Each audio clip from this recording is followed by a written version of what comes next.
morning. So none of us as consultants in the room get up every morning without a great client, and so it's a privilege for me to be speaking about what we've titled The Tale of Tier 2 Cities with my client, Jimmy Cheung. So thank you, Jimmy.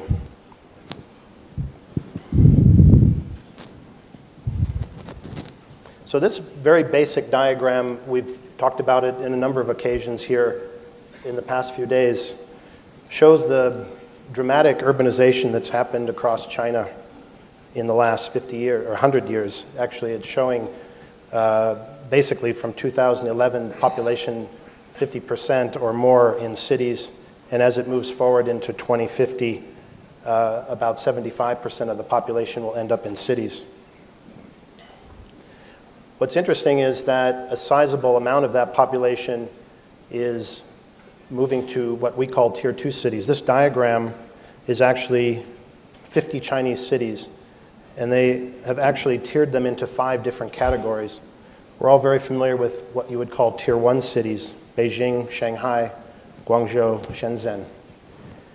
In fact, here they list them as Tier 1.5, as they call them transitional cities, which include Chengdu, Chongqing, Shenyang, Hangzhou, Tianjin, Dalian, Wuhan, Suzhou, and Nanjing. And then they move into Tier 2 cities. They call those the growth cities. And I think it's important to note that I know the Chinese government is working very hard to disperse the population throughout the country. Much of the migration is moving to the east, to the coast, but I think establishing density throughout the country is a very important matter, and is why talking about Tier 2 cities is quite important. I want to start a little bit with density. We've had this discussion, and I have to say in the last year as a chair of the council, the 2 questions that I get asked the most is why so tall, and how tall can you go? The why so tall is a discussion that's quite significant these days in China. And so I'll start with actually my hometown, Manhattan. And you see the red line around the island of Manhattan. The actual population of that area in Manhattan is 1.8 million people. You look on the other hand at a city like Los Angeles with 3.8 million people in the area surrounded in the white profile. You could fit 2 Manhattans inside of that, and you see how much area is left. And that's one of the challenges with the suburban city, if you will. We can take that even a little bit further to where we're standing today in Shanghai. 19 million people. You see the difference in the land mass that it would take. 10 New York cities obviously easily fits within the boundary of Shanghai at 19 million. So that's a real question of density. So when you look at the various cities, in fact, I'll go back to the diagram, you see where 3 cities that we're going to be talking about today, where they sit relative to population density. They're less dense than Los Angeles, and certainly significantly less dense than cities like Manhattan and Paris, which are incredibly friendly and very livable cities. So the range is quite significant from the hutong, which everyone enjoys being part of, walking through the streets, being part of the community, to the very impersonal superblocks that are now popping up everywhere in China. So when we look at a Tier 2 city, this is a very general kind of sense of what's really driving that in the mind's eye, whether it's the government or the citizens. One is to just simply accommodate the mass migration that's happening at a very rapid rate. There was a question yesterday by one of the reporters about the significance of change that's happening. And we all know that China is developing at a rate faster than any time in human history. So to accommodate that is a real challenge. There's issues of identity and pride. Every city is competing for a message and competing for an identity. And also, as we know, cities that are more dense are actually more creative and even more competitive. And so creating that kind of economic vitality that's necessary to sustain these cities that are going from 600,000 at one point in their recent history to maybe 6 million. in maybe a span of 20 years. They're also creating a new sense of place. One of the challenges that we all have as Western designers coming to a unique place is how do we adapt our practices to the place? And I think that's, it was talked about yesterday, even in the first plenary session, about how do we design projects that fit and create a sense of place. And then, of course, modernization, bringing the cities of China up to a modern standard, transportation and lifestyle, etc. So what I want to do is have Mr. Cheung present a little bit from his perspective. As we all know, our clients are building these projects and paying for them. I think it's always important to understand the perspective of the client. So I'll ask Jimmy to present a few of his points in developing big projects in Tier 2 cities. Jimmy. That's good.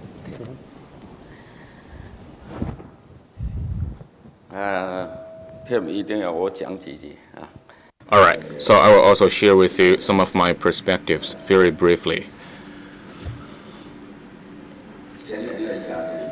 The summertime, the year before last year, I accepted an invitation. Then I participated in the New York, actually skyscraper museum opening or inauguration ceremony. I still remember the details. The museum has a great collection of all those different high-rises that are either finished with construction or under construction. The total number collected in the museum is 48. Fortunately, Eaton Property Projects is one of them. And of course, out of all those collected projects, the height is above 300 meters and 380 meters actually. And in China, 20 buildings are incorporated into that museum collection list. So for CTBUH Congress, and it chose Shanghai as the Congress venue, this is of great significance. When it comes to super tall buildings, and this is no longer only a patent enjoyed by Middle East, because in China this is a rising trend. Both the government and individual developers also aim to develop those super high rises.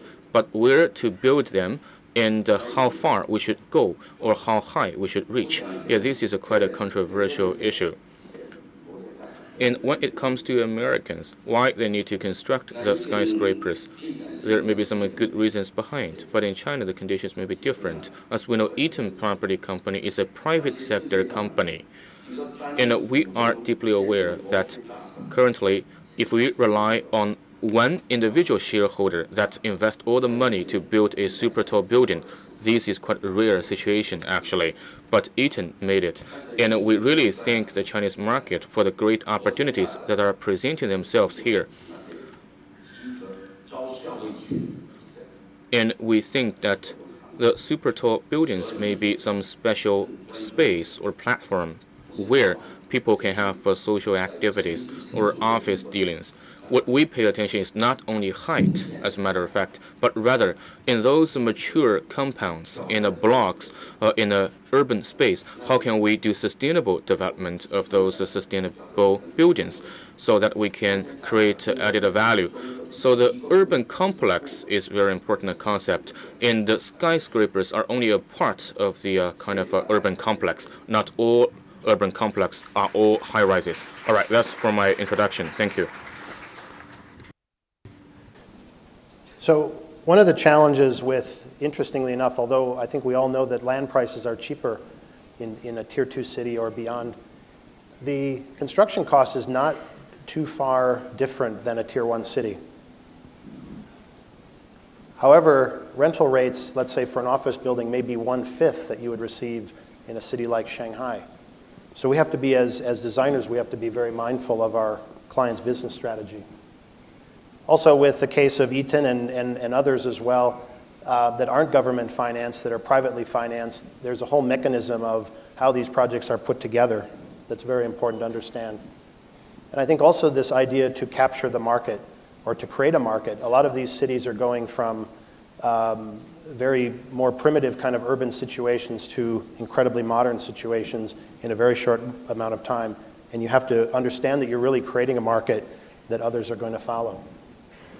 So here are some of the elements that we think about, and I think why our clients are working with us on the projects we're doing, is that we first start with simple buildings and simple forms. I think that in working in these different cities around China, there's a place to start there. I actually call it the 90-10 rule. The 90-10 rule to me is that we do simple buildings, but there has to be a feature that relates to the culture, that relates to the project, that makes it special and makes it unique. And I hope we'll show you those in a bit. The phasing strategy, although it is almost overwhelming how quickly these projects can happen, they also need to be phasable. They need to be broken down into components that can be sold to different investors at different times. They have different periods of construction, and all of that needs to be accommodated from the beginning.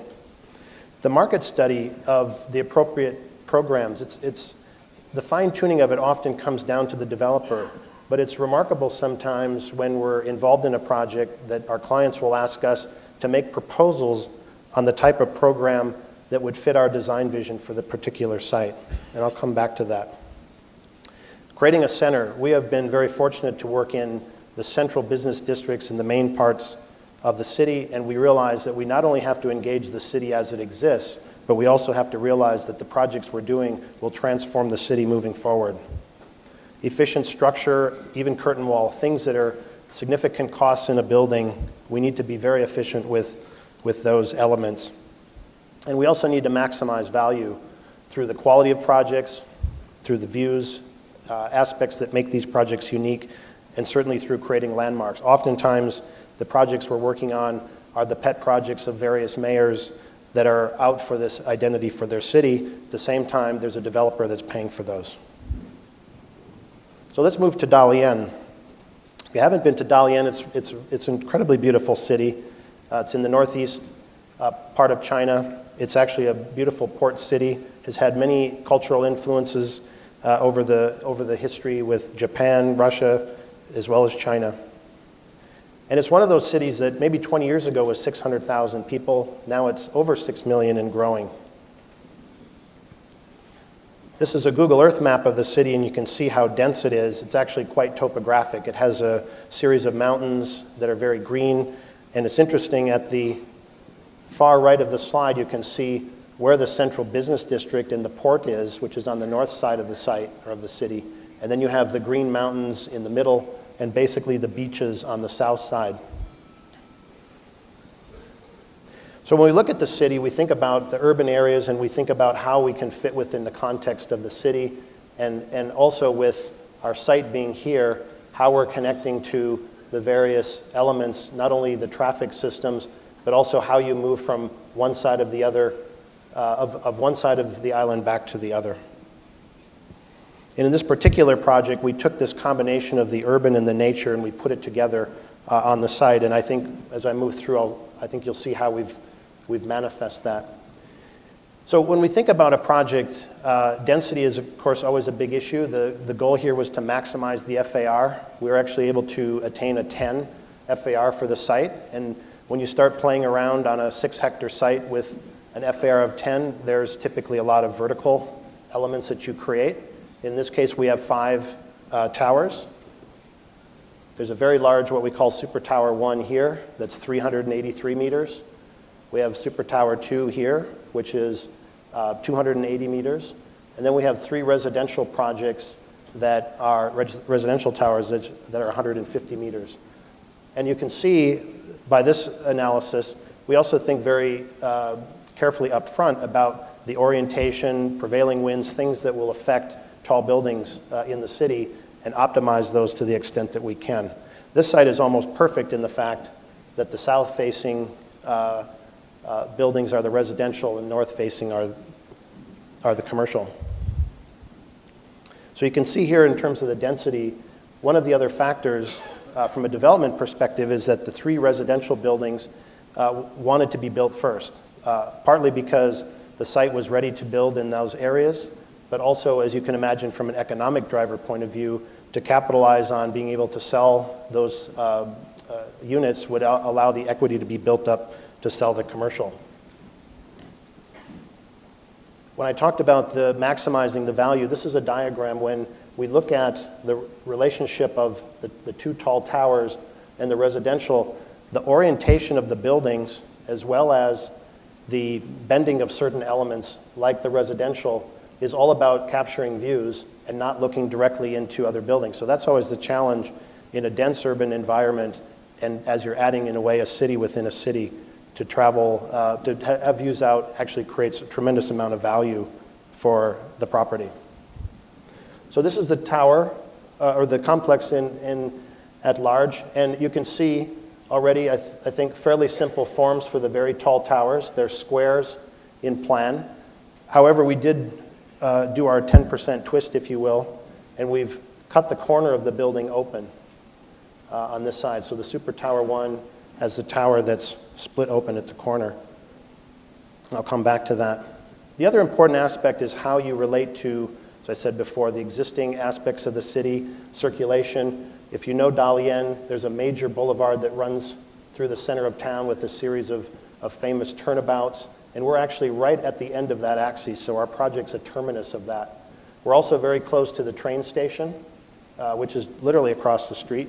And so all of our planning deals with how we bring people into the site and how we actually allow people to interact with the project.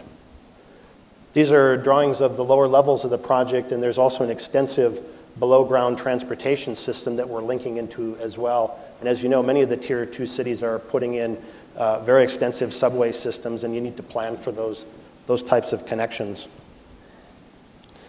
One of the uses, in fact, I have to give Mr. Cheung credit for the mix of uses that happen in the project, even at the podium. We not only have retail, we have entertainment, we have performance, we have a number of functions that make this a city. It's a very large retail podium.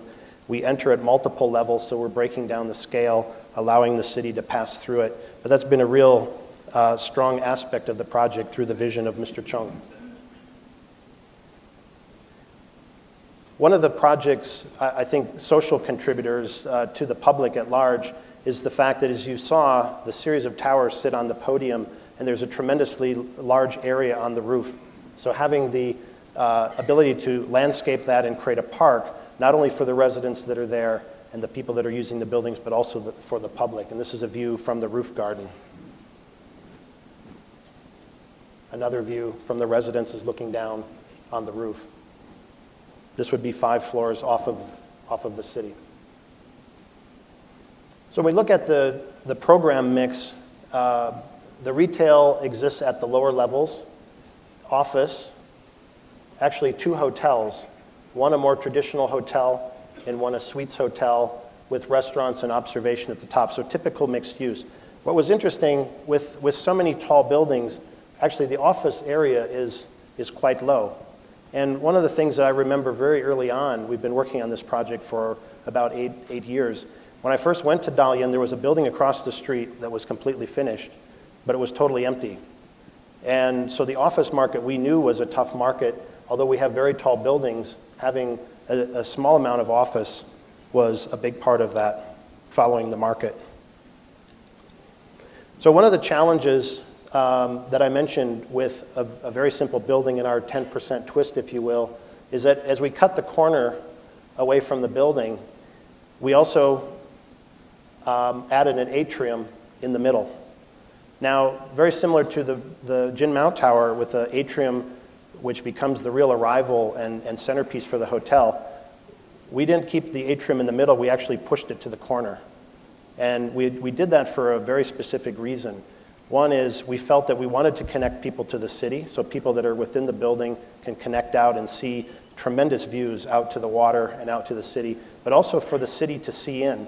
We didn't want a building that was just a monolith in the city. We wanted a building that would be open and transparent so you can see into that building at different stages of the day and the night. Structurally, again, tall building, it's 383 meters tall. We knew the structure was going to be a challenge, and we worked together with David Scott and Peter Lee, at the time they were with Arup, to come up with a very simple system. We actually have 3 systems that come together to create a very efficient structure. We have super columns that are basically at the 4 corners of the building. We then have belt trusses that are at the evacuation floors and the mechanical floors. And then we have a mega frame that basically ties it all together. You can see that going up the outside of the building. What was interesting when I first saw this picture of the building, this is quite a few months ago because the building's, Tower 2 is nearing topping out, I was amazed at how light the structure was. There are a number of places where you go in China and you kind of take a double take at how big the columns are. But you can see the composite column at the corner obviously are very large, but the columns in the center are very light. And what happens is because we have the belt trusses, the building is sort of as if we stacked 15 floors, 15 floors, 15 floors on top of one another. So these columns are very light. And then, of course, we have the mega brace that stabilizes the building. So the 3 residential projects were constructed first. In fact, they're finished. And the sales went incredibly well, so the client was able to continue on with the commercial development. It's another view. This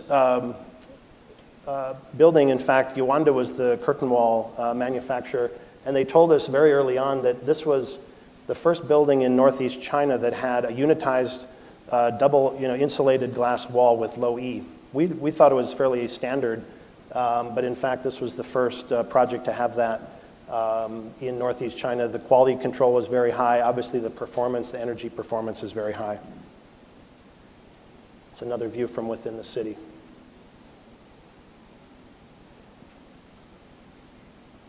So these are a view, this is fairly recent in terms of the 2 super towers. You can see the cladding is going up. It's a very simple cladding system. Obviously the structure is quite high. You see Super Tower 1 here, slightly behind Super Tower 2. This will be topped out in a few weeks in October, mid-October. And the construction's going along pretty well. This is another view. You can see Super Tower 2 actually has the corner that is paired with the cutout corner of Super Tower 1, and you can see the brace. One thing that I didn't mention is as we cut the corner, we created this kind of asymmetrical loading on the building, and we created this brace truss that went up the side of the building. It became nicknamed the Dragon Brace, and it actually in a way kind of zips the building back together in a very efficient way so that all the forces through the mega brace revolve around the building. And that's the rendering as it'll look when it's complete. So I want to quickly go through 2 other projects. Xiamen.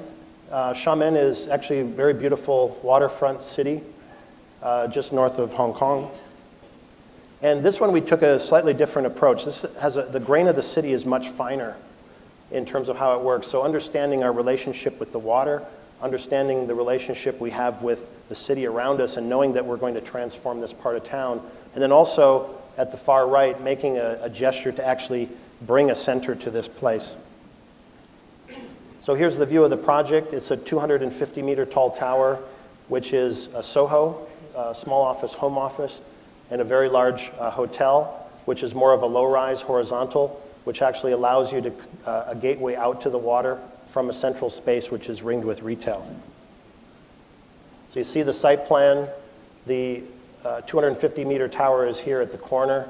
The hotel you can see moving across the front of the site with the views of the water, and the 2 major drop-offs that create a kind of more porous cityscape to allow the city to grow around it and for it to influence the city. It's the view from the city looking out to the water. The views are quite tremendous. You can see the hotel lifting up in this location to let the views through and out. Some of the cityscape views. Looking into the courtyard, again, this is the big porthole out to the water. Inside the courtyard, so there's an incredibly diverse indoor-outdoor relationship with all the programs, the retail, the Soho, and the hotel as it moves into the city. This is a drop-off for the retail. Inside the lobby. And you can see the section. We actually, from the hotel, we're connecting over to the ballroom functions and meeting functions of the hotel through a sky bridge. So it actually creates as Anthony was talking about earlier, how can we set up these different horizons in a project so that you can experience tall buildings in different ways? One of the unique features with Soho, as we all know here, with these kind of micro units of air conditioning, is how do you actually deal with hiding a lot of that and integrating it? And we actually have a very thick wall system that partly is certainly the architecture of the building, but also because of the depth, deals with sun shading and screening the windows. So it's not an all-glass building. And at this point, you can see that we've integrated the AC unit into the void that creates the architecture of the building. So it's an integrated approach. And that project's also under construction. It's an image of the foundations. Okay, and then one last project in Shenyang. As you know, Shenyang has a kind of very vertical street that's running south to north. And there's quite a bit of development that's happening in that area, so you see that here. Excuse me. So this is an interesting project, and the fact that there's so many projects along the main road, how do you actually start to create a kind of inner sanctum that's going to be not only supporting this community, but working with the communities around it? It's a view from above. The two towers, this one is actually 350 meters. It's office and hotel, sort of anchors the project along the main street. And then there's 7 residential towers around a main courtyard.